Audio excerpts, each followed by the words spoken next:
朋友们，大家好。今天我想跟大家来探讨一下台湾的民主以及言论自由。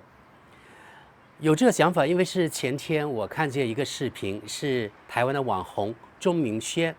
他发出来的。他这个视频里面啊，特别的悲观。然后他就讲述了，或者说控诉了他自去年到大陆这边旅游后，因为他做了几期节目，或者说他的观点非常不符合台独的世界观，也不符合台独的那个政治正确，因为他把在大陆所见所闻，然后他的感想一股脑儿的通过这个油管频道的节目呢，呈现给台湾的观众。因为你们也知道啊，民进党可以说10年来吧，一直通过他的党的力量，然后现在他当政之后有很多资源嘛，所以呢，掌控了整个台湾的媒体，还有其他的资源，然后还换来了很多的1450网军，所以啊，他们的力量特别的强大，在台湾，任何不符合台独世界观的观点都是错误的，都是不可接受的，都是不民主的。钟明轩在油管频道发出他的视频之后，那些人坐不住了啊，对他发起了一波又一波排山倒海式的这个网暴，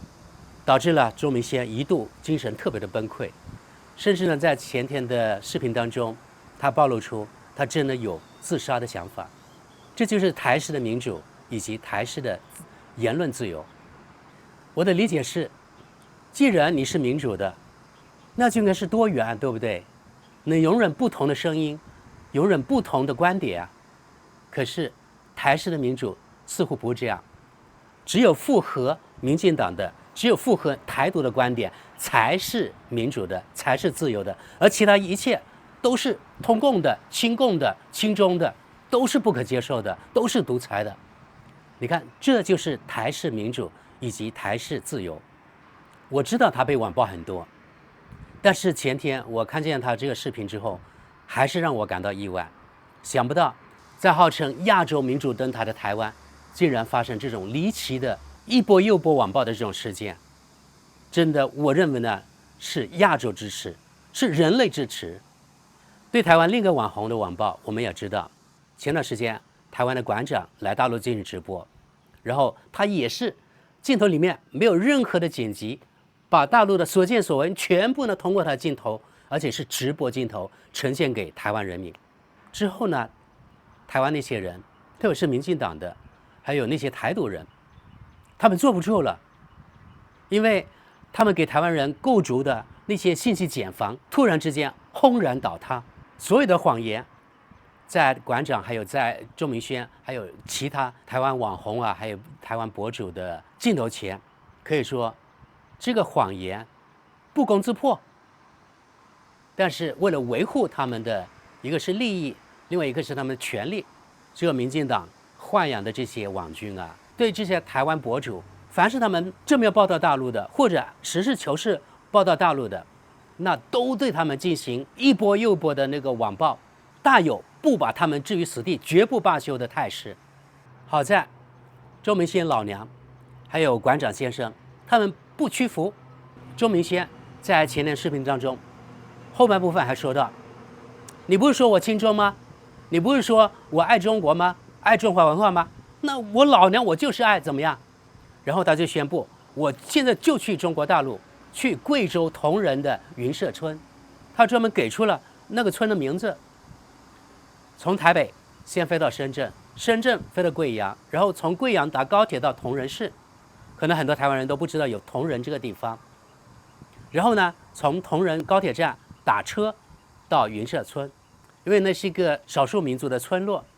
所以他想到那个地方去找一种世外桃源的感觉，去放松放松，远离台湾的网暴。我找他去联络钟明轩，对，就这仅仅8秒的捏造，导致我的工作莫名被取消，合作厂商不理解，被前经纪公司协商提前解约，每一天都睡不好，但还是靠意志力维持频道更新，最后还自律神经失调，全身长满荨麻疹，好几个礼拜不敢出门，每天只敢待在家叫外送，下去拿餐点还要全身包紧紧，戴口罩戴帽子。最痛心的是，我的朋友到现在依然相信那个版本的答案，正版的不听，要去听他盗版的。我完全无路可走，接近崩溃。当时的我完全陷入了一个跳跳进黄河也洗不清的无助。我甚至每天晚上都在想，如果我就结束了这身肉体的体验，痛苦是不是就可以停止？随后，在各个网络名人的推波助澜、断章取义下，我又面临了再一次的网暴。那我就避开中国，我去其他国家拍摄旅游影片，那就好了，应该就没事了。结果后来发现，即使我到其他国家拍摄旅游影片，没有提及到中国的任何事，依然会有网友，依然会有网民继续在造谣说，我收了中国政府的钱，我是中共同路人，我在台湾搞统战，诸如此类的话，我听到已经会背了。来，因为中国大陆老娘是真爱。I know， 一定会有人说啊，你这么爱中国，滚去中国度吗？大家知道你这个逻辑，既然你讲话那么没水准，然后又很讨厌中国的 everything， 不想听到有关于中国的任何事，那说实在的，地球也不适合你居住，因为任何地方都有中国的踪影。反正人类本来就是可燃烧生物，你不如把自己烧了，直接下地狱。因为我想，地狱应该是唯一不会听到中国的地方。可不可以请你下去了？我又要展开一段钟明轩的新旅途了。这次我要去的地方呢，是中国西南边陲的一个小山村，它叫做贵州省铜仁市江口县的云社村。而且他妈的，这份甜点还是中国人民给我的 ，fuck you！ 馆长也说了，我就不屈服啊，我就是想给台湾人呈现更多的大陆其他地方。所以接下来他将去中国大陆高科技城市深圳，我猜他今后可能还会去大陆其他地方，比如说北京，名胜古迹很多。我也希望他去南京去看看中山陵啊，对吧？还有国民政府啊，总统府，中华民国总统府就在南京嘛。当然，我作为一个桂林人，我当然希望他能够来桂林了，还有来广西看看。所以呢，我真的欢迎任何台湾人，不管他是绿营的，是台独的，真的，我从内心希望他们来大陆这边看一看，因为白文不如一见，深中的成见太深了。如果没有看见大陆，他是不相信大陆是这样的，以为这些台湾的网红来大陆这边拍了视频之后，说了他们不愿意听到的太正面的话，然后还污蔑他们说是中共收买他们了，中共通过他们进行统战等等，给他们扣各种各样的帽子。但是如果你放下成见，来大陆看看，大陆呢并不是你们想象、你们勾勒出来的那个中国的形象。所以说，为了去除这种心中的成见，我甚至呢连台独人士都非常欢迎。你来中国大陆这边，你肯定要领那个台胞证吧？你领了台胞证，虽然你内心可能不接受一个中国，但是你只要领了那个台胞证，那你就应该明白，这就是一个中国，两岸同属一个中国，这永远不会改变。所以啊，这2年所谓的台式民主、台式言论自由，现在光线越来越强烈了。我戴上眼镜啊，因为特别刺眼，特别是通过馆长呀，通过钟明轩啊，这2个人比较有代表性。所以呢，让我对台式的民主还有言论自由，可以说是大跌眼镜，真的刷新了我对台式民主的理解的3观。原来只有符合民进党的、符合台独观点的，才是所谓的民主，才允许被说，否则他们绝对会动用一切资源，把这些网红啊，说是亲中的、帮大陆说话的、被中共收买的这些网红，把他们置于死地。所以通过这样的事情，我可以告诉大家，虽然我生活在德国，生活在一个我认为啊比台湾更民主或者更有民主传统的国家，但是我还是现在看不起台湾这个民主。这台湾的民主真的是个笑话，因为容不得任何一点不符合台独观点、不符合民进党观点的意见，那这种我称之为台式民主独裁。你们说对不对？再说一次，台式民主独裁就是目前这样啊。因为民进党执政嘛，他拥有一切政治资源，钱财掌握在他们手里，他想豢养多少网军就豢养多少1450，所以才能够对这些所谓他们认为亲中的网红进行一波又一波的排山倒海式的网暴。真的，目前民进党还有这些1450们，就是要把这些所谓亲中网红置于死地，不至于死地他们誓不罢休。所以这点我就是看不起他们。另一方面也反映出这所谓的台式民主对自己绝对不自信。如果你民主那么自信的话，你就完全可以无视人家任何说什么大陆的，或者说你们认为的中国的好话的那些博主啊。既然你的制度那么好，那你惧怕人家干嘛呢？你越是这样敏感，那就说明你越对自己不自信，你对你的台式民主不自信。反正我是这样理解的。而且通过这样的打压，更让大陆人对你台式民主看笑话，你们知道吗？我就是一个很好的例子。比如说30年前，我特别向往台湾，但是通过特别是过去10年或者10多年，民进党上台之后，所有的操作来看，我真的对台湾所谓的民主与言论自由嗤之以鼻。那是假的民主，是披着民主外衣的一种独裁。而且目前台湾正在进行或者遍布着疯狂的绿色恐怖。以前国民党执政的时候，我们大陆这边叫白色恐怖，但是目前台湾就是绿色恐怖。因为民进党它号称是绿色政党、环保政党嘛，对吧？所以呢，目前台湾就是绿色恐怖，而且特别的疯狂，特别的可怕。你看看民进党现在是怎么样对柯文哲进行打压的，是怎么样把国民党的党产全部没收光的。当然，这国民党也是自己不争气啊，不团结，所以我一点都不同情。另外，我发现目前所谓的台式民主与言论自由，还有一个现象，那就是只要你敢站在中立的场合来报道，比如说中国大陆这边的事，你就是亲中的，你就是收了共产党的钱，你就是已经被统战的对象了。他们还说，既然大陆那么好，那你为什么还回台湾来？你就留在中国大陆，你就滚出台湾吧。这种言论非常有代表性。我发现所有的所谓的西方式的言论自由、民主啊，都有一个共性。我在德国也一样啊，我的频道也一样，自己认为啊，我是站在中立的角度来报道中国、德国之间的事，对吧？我回中国来，我就把我看到的，还有我听到的所见所闻呈现给大家。在德国一样，我要把德国真实的一面也呈现给大家。但是就是有些人他不能接受我的观点，认为呢我是在舔共，认为呢我是在抹黑德国，抹黑西方的民主。他们也一样的言论，与台独对钟明轩、对什么我馆长的言论一样。既然中国那么好，那你为什么不滚出德国，回到你的中国去？这就是西方式的比较有代表性的言论自由，以及所谓西方式的民主。他们真的容不下任何一点其他的声音，只要不符合他们这个条条框框的，那么一律都是打压的对象。所以德国与台湾一样，同样存在民主式的独裁，他们只允许符合他们世界观的观点，其他的统统不能接受。他们嘴里说的和他们做的是不是完全两样不同的事？嘴上喊着民主自由、言论自由，但是他们做的却是独裁的勾当。德国也存在民主独裁，台湾同样存在民主式的独裁。我觉得他们的所作所为其实是自打脸呀，对不对？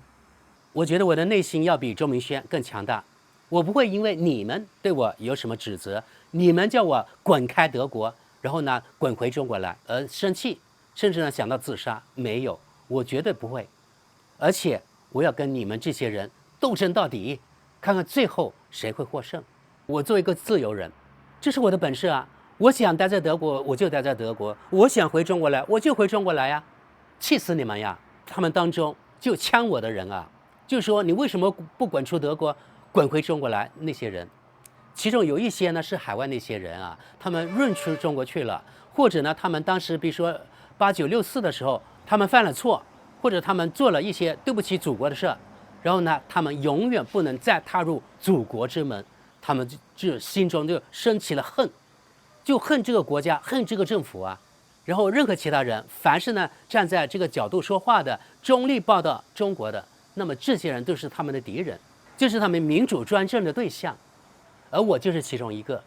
只不过我不是像周明轩啊，还有什么馆长他们那么大的博主，所以我受到的网暴没有他们那么多。但是我知道这几年来，时时刻刻，你从评论就可以看到。也会受到他们的网暴，现在我对他们的网暴已经免疫了。对我来说，我把他们这网暴、他们的留言、恶毒的留言，就当空气、当臭屁一样。然后我发现了这些人网暴这些人素质非常的低，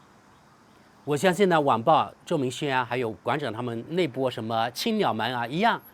素质非常差，因为他们没有道理可讲的时候，他们哑口无言的时候，他们就会骂脏话，骂最难听的、最 low 的话来呛我，来恶心我，真的特别特别 low，把我这个身份认同、我的性别认同这事也拿来说。我在我的频道没有做任何方面的宣传，对不对？但是他们每一次没有道理可讲的时候，每一次都拿出那种话来抹黑我，来恶心我。所以这种人啊，或者说这种爬行动物啊，是最没有素质的，让更多的人反感这些人。其实他这样说，虽然可能他认为出了一口恶气，但是让所有其他的观众更加认为这个人太可耻了，太 low 了，太没有教养了。也就是说，你说的话适得其反，还让我内心呢更加强大，然后衬托出来。你看那个人，就是说骂我的人，用那种脏话骂我的人，显得那么的 low，然后衬托出我更加高大了。你们说对不对？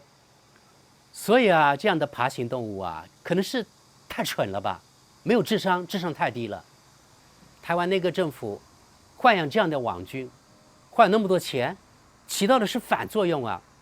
让所有其他的华人对你们这些人更加反感。那么是不是更有利于这个祖国的统一呢？好的，朋友们，刚才就是我通过昨天看了周明轩发布的油管的一条视频，其中他控诉被台湾的民进党、被台湾那些青鸟们、那些1450网军大规模网暴，让他一度非常的崩溃。然后呢，控诉所谓的台湾民主、所谓的台湾言论自由。我发表一下我的观点，以及对馆长这些网暴也一样，我自己也受到很多的网暴。真的，我觉得非常的可笑啊！民主自由在他们眼里原来是这样的，那么不堪一击啊！所以从此之后，我更加看不起你们了，我更加看不起台湾那个存在绿色恐怖、存在民主独裁的地方。同样在德国也存在民主独裁。最后，我想提醒大家，在自称民主自由、言论自由的地方，你们看是不是只有所谓的一些政治自由，对吧？比如说可以直选总统啊，可以选德国总理。除了这个所谓的这一点点政治自由之外，其实他们所谓的自由要比中国大陆这边少得多。但是其他方面，你看大陆这边是不是自由更加多？比如说在大陆这边，我们可以随便买电动车，我们可以买苹果手机，可以买华为手机，可以买中国大陆制造电动汽车，也可以买特斯拉电动汽车，也可以买其他国家电动汽车。但是对比下，你台湾有这个自由吗？你们能买华为手机吗？进口的不准进口，你们能买中国大陆制造电动汽车吗？不能吧。所以啊，你们所谓的自由都是假的、骗人的，让我更小瞧你们。中国大陆这边有开电动摩托车的自由，而且价格很低，而反观台湾呢，你们有这个自由吗？现在还开着轰鸣的那个机车，你们所谓的环保，环保在哪里？现在烧煤发电，大陆这边10几年来，差不多20年了，我们这边一直都是开电动的摩托车了，而不是轰鸣的，整个城市都听得见那个机车潮了。上次去台湾的时候，这和越南有任何区别吗？越南也是那些机车横冲直撞，而台湾真的是机车大军啊！特别是那个绿灯一亮的时候，那个场景啊，特别特别的壮观。既然你是绿岛，你是在这个绿党的领导下，那为什么台湾现在走回头路呢？还用火力发电呢？大陆这边早已经实现这个电动化了啊！可以说，在城市、农村，我们行驶的绝大部分摩托车都是电动的。而现在，比如说2024年、2025年出售的上牌的汽车，超过一半都是电动汽车了。台湾，你们号称的绿色政党，你们看你们自己的绿色转型到底怎么样？不需要我再重复了吧？哎呀，某些台湾人呢，特别台独人士，他们的成见像一座大山，隔断了他们去好好的了解大陆。他们生活在自己信息茧房里，自我感觉特别良好，继续做他们的井底之蛙，或者说继续当他们的鸵鸟。最后呢，我特别好奇，我真的希望更多的台湾博主们能去大陆更多的地方。比如说，我看见周明轩自己说啊，有很多网友建议他去成都。据我所知啊，成都是相当于中国大陆的 gay 都吧。我也希望台湾的馆长也到中国大陆更多的地方去看看、体验，然后呢，呈现给台湾朋友们、给台湾人民，大陆到底是怎么样的。不仅是大陆一线城市，我也希望呢，馆长啊，还有其他台湾博主，去大陆广大的地方，1线、2线、3线，甚至呢，大陆广大农村，甚至来我们桂林农村看看，看看我们这里的农民是怎么生活的，看看我们这里的风景，对吧？因为大陆是个立体的，